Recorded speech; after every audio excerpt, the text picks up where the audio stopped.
नमस्कार, मी Rajratna Jondhale. Top news मराठीमध्ये आपलं स्वागत. देवेंद्र फडणवीस सरकारचा 3.0 सरकारचा शपथविधी जर पाहिला तर देवेंद्र फडणवीसांनी 5 डिसेंबरला मुख्यमंत्री पदाची शपथ घेतली आणि त्यांच्यासोबत उपमुख्यमंत्री पदाची शपथ अजित पवार आणि एकनाथ शिंदे यांनी घेतली. त्यानंतर 15 डिसेंबर रोजी राज्यात मंत्र्यांचा शपथविधी पार पडला. त्यानंतर 22 डिसेंबरला मंत्र्यांचं खातेवाटप जाहीर झालं आणि 18 जानेवारीला अर्थात 18 जानेवारीला पालकमंत्री पदाची जी आहे ती यादी सुद्धा जाहीर झाली.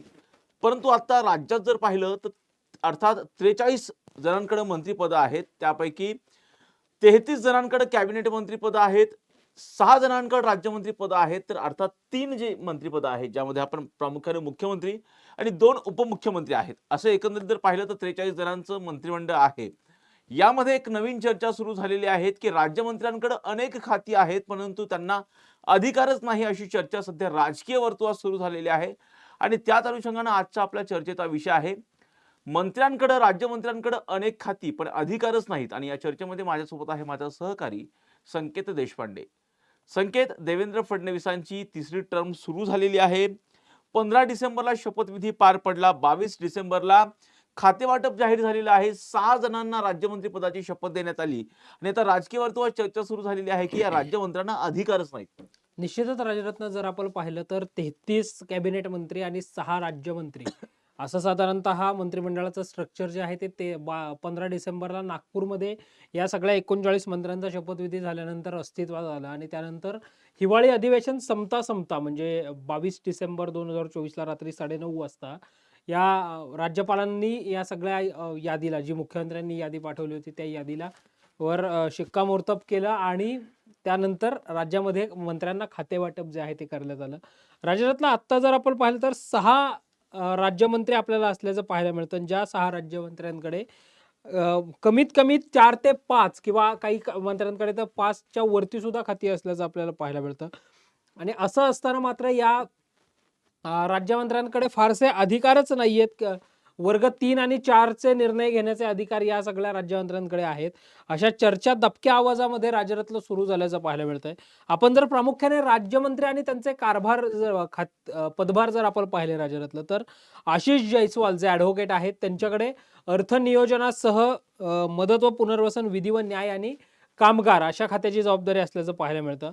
माधुरी मिसाळ ज्या पुण्याच्या आमदार आहेत त्यांच्याकडे नगरविकास, परिवहन, सामाजिक न्याय, वैद्यकीय शिक्षण, अल्पसंख्याक विकास आणि औकाफ अशी साधारणतः खाती असल्याचं राज्यातलं पाहायला मिळतं. त्यासोबतच पंकज भोयर यांच्याकडे गृह, ग्रामीण, गृहनिर्माण, शालेय शिक्षण, सहकार आणि खनिकर्म अशी साधारणतः 4 खाती असल्याचं आपल्याला राज्यातलं पाहायला मिळतं. मेघना बोर्डीकर यांच्याकडे सार्वजनिक आरोग्य व कुटुंब कल्याण, पाणीपुरवठा व स्वच्छता, ऊर्जा, महिला व बालविकास आणि सार्वजनिक बांधकाम, सार्वजनिक उपक्रम अशी 5 खाती राज्यातलं असल्याचं पाहायला मिळतंय. तर इंद्रनील नाईक जे पुसदचे आमदार आहेत त्यांच्याकडे राज्यरत्न उद्योग, सार्वजनिक बांधकाम, सार्वजनिक उपक्रम वगळून उच्च व तंत्रशिक्षण, आदिवासी विकास, पर्यटन, मृद व जलसंधारण अशी त्यांच्याकडेही 5 खाती राज्यरत्न असल्याचं पाहायला मिळतं. तर योगेश रामदास कदम यांच्याकडे गृह, शहरे, त्यासोबतच महसूल, ग्रामविकास व पंचायत राज, अन्न व नागरी पुरवठा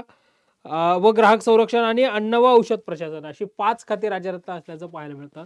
प्रामुख्याने जर या 6 पैकी आपण राज्यमंत्र्यांची तुलना पाहिली राज्यरत्न, तर योगेश कदम आणि पंकज भोयर यांच्याकडे गृह विभागाची देखील जबाबदारी आहे. पंकज भोयर गृह ग्रामीणचे आणि योगेश कदम हे गृह शहरेचे.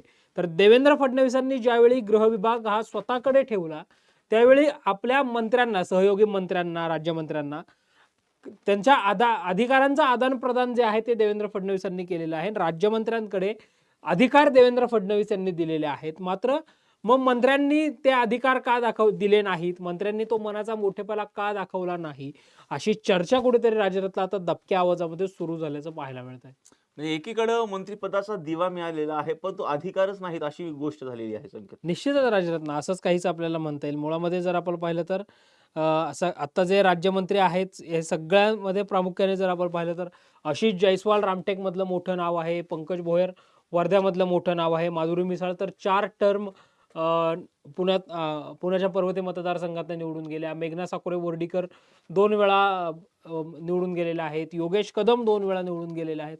त्यामुळे तुलनेने हे सगळे किंवा अगदी इंद्रजित नाईक सुद्धा पुसदमधून ही त्यांची दुसरी टर्म आहे. असे सगळे दिग्गज नेते म्हणजे यात सगळे सिनियरच असल्याचं आपल्याला राज्यातलं पाहायला मिळतंय.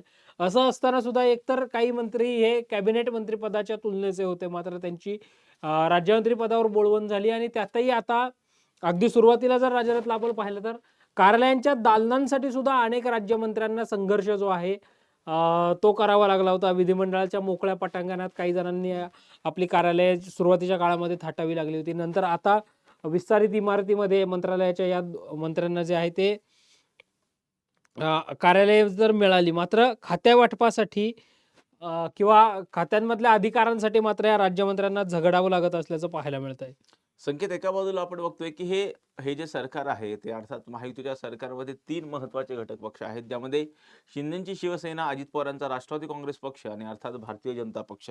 संकेत, आपण बघतोय की कुठेतरी हा जे मित्र पक्षांमध्ये समन्वयाचा अभाव दिसतोय का? कारण जर पाहिलं, पालकमंत्री पदावरून सुद्धा मोठा वाद निर्माण झाला होता. त्यावेळेस पालकमंत्री पदाची यादी 18 जानेवारीला जाहीर झाली. त्यानंतर मला वाटतं 2च दिवसांमध्ये थेटपणे रायगड आणि नाशिकच्या पालकमंत्री पदावरती जी आहे ती अजूनही तो तिढा कायम आहे. अजूनही तो तिढा सुटलेला नाहीये. काय सांगशील? खरं तर ह्या महायुतीमधल्या घटक पक्षांमध्ये समन्वय नाही असंच म्हणायचं का? राज्यातनं थेटपणे जेव्हा महायुतीतले सगळेच पक्षांना याबाबत विचारलं जातं, तेव्हा आम्ही तिघं म्हणजे एकनाथ शिंदे, देवेंद्र फडणवीस आणि अजित पवार हे जे सगळं त्रिकूट आहे, म्हणजे मुख्यमंत्री देवेंद्र फडणवीसांच्या नेतृत्वाखाली आमचं जे काही महायुतीचं सरकार आहे, एकसंध आहे आणि हे एकसंध असणारं सरकार एकत्रितपणे समन्वयासह काम करतं असं महायुतीचे नेते, आमदार अनेकदा सांगताना पाहायला मिळतात. प्रत्यक्षात मात्र कुठेतरी समन्वयाचा अभाव राहतोय का? आणि त्यातून हे सगळे प्रश्न उपस्थित होत आहेत का? कारण राज्यातनं मध्यंतरी तर धाराशिवच्या पालकमंत्री पदाच्या अनुषंगाने सुद्धा एक चर्चा सुरू झाली होती, ज्याच्यामध्ये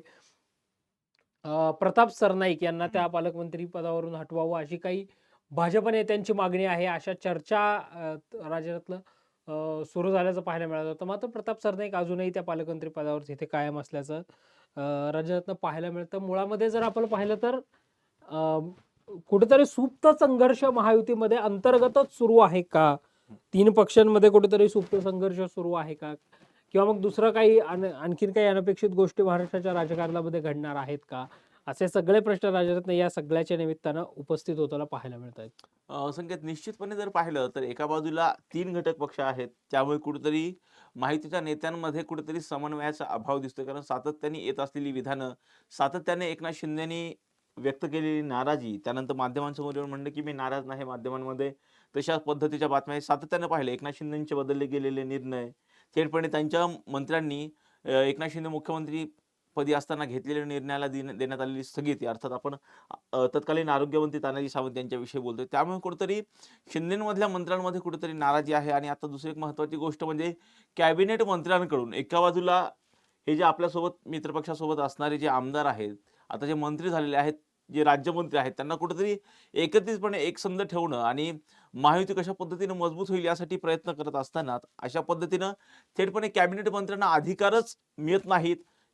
माफ करा, कॅबिनेट मंत्र्यांकडून राज्यमंत्र्यांना अधिकारच मिळत नाहीत, अशी चर्चा सुरू झालेली आहे. त्यामुळे कुठेतरी आता हे जे राज्यमंत्री आहेत ते त्यांच्यामध्ये नाराजीचा सूर सुद्धा पाहायला मिळतोय. निश्चितच राज्यातनं हे सगळे राज्यमंत्री जे आहेत, नाराज राज्यमंत्री आता आपण म्हणू शकतो, हे सगळे राज्याचे मुख्यमंत्री देवेंद्र फडणवीस यांची भेट देखील घेणार आहेत. 1-2 दिवसामध्ये ती भेट होऊ शकते. कदाचित आज जी राज्य मंत्रिमंडळाची बैठक होती, या राज्य मंत्रिमंडळाच्या बैठकीनंतरही ही भेट होऊ शकते किंवा मग रीतसर वेळ घेऊन हे सगळे राज्यमंत्री, 6 जे काही राज्यमंत्री आहेत, हे देवेंद्र फडणवीस यांची भेट घेऊ शकतात. मात्र ह्या सगळ्या राज्यमंत्र्यांची नाराजी आता थेट मुख्यमंत्री देवेंद्र फडणवीसांच्या कोर्टामध्ये असणार आहे. त्यामुळं देवेंद्र फडणवीस या सगळ्यामध्ये प्रमुख म्हणून, सरकारचे प्रमुख म्हणून कशा पद्धतीने निर्णय घेत आहेत आणि कशा पद्धतीने ही राज्यमंत्र्यांची नाराजी शमवतायत हे पाहावं लागणार आहे राज्यात. निश्चितपणे संकेत, आता जसं आपण पाहिलं की लवकरच राज्यामध्ये स्थानिक स्वराज्य संस्थांच्या निवडणुका आहेत आणि त्यामुळे कोणत्याही मोठ्या नेत्याला, कोणत्याही मित्रपक्षातील नेत्यांना नाराज करून चालणार नाही. कारण स्थानिक स्वराज्य संस्थांच्या निवडणुका ज्या आहेत ते मिनी विधानसभेच्या निवडणुका म्हणून सुद्धा त्यांना संबोधले जातं आणि अशावेळी जर त्यांची नाराजी पत्करली तर कुठेतरी महायुतीला धोका होऊ शकतो. निश्चितच राजरत्न, कारण आपण सुरुवातीलाच जसं म्हटलं तसं बघ, राज्यमंत्री पदाचा पदभार सोपवलेल्या नेत्यांमध्ये आता नव्यानेच कोणी आमदार झालाय असा एकही चेहरा नाही. सगळे सिनियर आमदार तिथं असल्याचं पाहायला मिळतं. आशिष जयस्वालांचं स्वतःचं रामटेकमध्ये नेटवर्क आहे, चांगला जनसंपर्क आहे. माधुरी मिसाळ 4 टर्म पर्वतीसारख्या मतदारसंघातून राजरत्न निवडून आल्याचं आपल्याला पाहायला मिळतं. तिकडे मेघना साकोरी बोर्डीकर सुद्धा जिंतूर सेलू मतदारसंघातून दुसऱ्यांदा आमदार झालेले आहेत. कोकणामध्ये योगेश कदमांचं मोठं काम आहे शिवसेनेच्या माध्यमातून. इंद्रनील नाईकांचं पुसदमध्ये मोठं काम आहे. पंकज भोयरांचं वर्धा आणि या सगळ्या भागामध्ये मोठं राजरत्न काम असल्याचं पाहायला मिळतं. त्यामुळं हे सगळे सिनियर नेते, राज्यमंत्री आत्ता असणारे, यांची जर नाराजी आत्ता महायुती म्हणून तीनही पक्षांनी ओढावून घेतली, तर राजरत्न निश्चितच स्थानिक स्वराज्य संस्थांमध्ये फटका बसू शकतो. कारण जर आपण पाहिलं तर राज्यमंत्र्यांमध्ये भाजपाचे 3 राज्यमंत्री आहेत, शिवसेनेचे 2 राज्यमंत्री आहेत आणि राष्ट्रवादी काँग्रेस पक्षाचे, अजित पवारांच्या राष्ट्रवादीचे इंद्रनील नाईक हे एकमेव राज्यमंत्री असल्याचं आपल्याला पाहायला मिळतं. दादांकडे 9 कॅबिनेट आणि 1 राज्यमंत्री आहे राजरत्न. त्यामुळं 3-2-1 अशी साधारणतः ही संख्या सगळे असल्याची पाहायला मिळते. त्यामुळं भाजपाकडे, राज्यमंत्र्यांकडे सुद्धा सर्वाधिक संख्या आहे राजरत्न. त्यामुळं आत्ता राज्यमंत्री नाराज होणं म्हणजे त्या मतदारसंघामध्ये त्या नाराजीचा इम्पॅक्ट दिसण्यासारखा आहे. आणि या सगळ्या अनुषंगाने आत्ता वेळ म्हणजे भाजपचे नेते आणि राज्याचे मुख्यमंत्री देवेंद्र फडणवीस यांचीच भूमिका राजरत्न या सगळ्यात महत्वाची राहणार आहे. म्हणजे एक म्हणजे आधीच जर पाहिलं तर 3 मित्रपक्ष असल्यामुळे सरकारमध्ये आधीच बऱ्याच जणांना जे आहे ते डिच्चू देण्यात आलेले आहे. कारण आपण मागच्या मंत्रिमंडळामध्ये जी होती त्यातली बरीच मोठी नावं या मंत्रिमंडळामध्ये दिसत अगदी नाहीयेत. सुधीर मुनगंटीवारांसारखं सिनियर नाव आहे राजरत्न. आणि अगदी सुधीर मुनगंटीवार आणि सातत्याने सुधीर मुनगंटीवार सुद्धा नाराजी थेटपणे व्यक्त करताय संकेत. निश्चितच म्हणजे अगदी 2 दिवसापूर्वीचं रिसेंटली उदाहरण जर द्यायचं म्हटलं तर चंद्रपूरमध्ये भारतीय जनता पक्षाच्या वर्धापन दिनाच्या निमित्तानं राजरत्न जो कार्यक्रम आयोजित केला होता, त्या कार्यक्रमात तिथे चंद्रपूरमध्ये 2 कार्यक्रम राजरत्न वर्धापन दिनाचे झाले. एक किशोर जोरगेवार जे तिथले स्थानिक आमदार आहेत त्यांचा झाला आणि दुसरा सुधीर भाऊंचा झाला. मग देवेंद्र फडणवीसांच्या काकू असणाऱ्या शोभा फडणवीस यांनी थेटपणे सुधीर मुनगंटीवारांचं नाव न घेता आपल्यामधले अंतर्गत वाद जर दिसायला लागले तर भाजपची काँग्रेस होईल अशी भीती राजरत्न व्यक्त केली. तुम्ही सिनियर आहात असं देखील त्या म्हटल्या होत्या. जोरगेवारांनी बोलवल्यानंतर तुम्ही तिथे जाणं अपेक्षित होतं असं देखील शोभा फडणवीस ज्या आहेत त्या राजरत्न म्हटल्याचं पाहायला मिळत होतं. अगदी कोल्ड वॉर कुठंतरी भाजपमध्ये या सगळ्याच्या अनुषंगाने राजरत्न सुरू आहे. कारण सुधीर मुनगंटीवार तर अनेकदा राजरत्न आता रिसेंटली अधिवेशन जे संपलं त्याच्यामध्ये सुधीर भाऊ अतिशय आक्रमक आणि म्हणजे आपल्याच सरकारसाठी ते विरोधी पक्षाची भूमिका बजावत होते की काय, अशी इतकी आक्रमक भाषणं सुधीर भाऊंची विधानसभेमध्ये राजरत्न झाल्याचं पाहायला मिळालं. अर्थात सुधीर मुनगंटीवार हे फार सिनियर नाव आहे. सुधीर मुनगंटीवारांचे वडील सच्चिदानंद मुनगंटीवार हे चंद्रपूर विभागाचे राष्ट्रीय स्वयंसेवक संघाचे विभाग संघचालक राहिलेले आहेत. त्यामुळं घरातूनच राष्ट्रीय स्वयंसेवक संघ, हिंदुत्ववादी विचार आणि त्यातून मग सुधीर मुनगंटीवार हे भारतीय जनता पक्षाच्या संपर्कामध्ये आले. राजरत्न 90-92 साली त्यांनी पहिल्यांदा लोकसभेची निवडणूक देखील लढवली होती. तिथून मग सलग 7 टर्म सुधीर भाऊ हे आमदार आहेत राजरत्न. आता बल्लारपूर पोंभुर्णा जो मतदारसंघ आहे त्या मतदारसंघातनं ते निवडून आलेत. अगोदर चंद्रपूरचं त्यांनी प्रतिनिधित्व केलेलं आहे. या सगळ्यामुळं असे सुधीर मुनगंटीवारांसारखे ज्येष्ठ नेते असतील किंवा अगदी मागच्या सरकारमध्ये मंत्री असणारे सुरेश खाडे असतील किंवा मग अगदी राजरत्न विजयकुमार गावित जे 1995 पासून सलग मंत्रिमंडळामध्ये होते, त्या विजयकुमार गावितांचा सुद्धा मंत्रिमंडळातनं अचानक पत्ता कट होणं असेल किंवा राजरत्न इकडे रवींद्र चव्हाण, जरी रवींद्र चव्हाणांना आता संघटनेमध्ये कार्यकारी प्रदेशाध्यक्ष अशी जबाबदारी देण्यात आलेली असली तरी रवींद्र चव्हाणांनी सुद्धा सार्वजनिक बांधकाम खात्याची मंत्रिपदाची जबाबदारी सांभाळलेली आहे. असे अनेक ज्येष्ठ नेत्यांना जे आहे ते यावेळी डावलण्यात आलेलं आहे. राजरत्न केवळ ज्येष्ठ नेत्यांना भाजपने डावललं असं आहे का, तर निश्चितच नाही. तिकडे राष्ट्रवादी काँग्रेस पक्षाकडूनही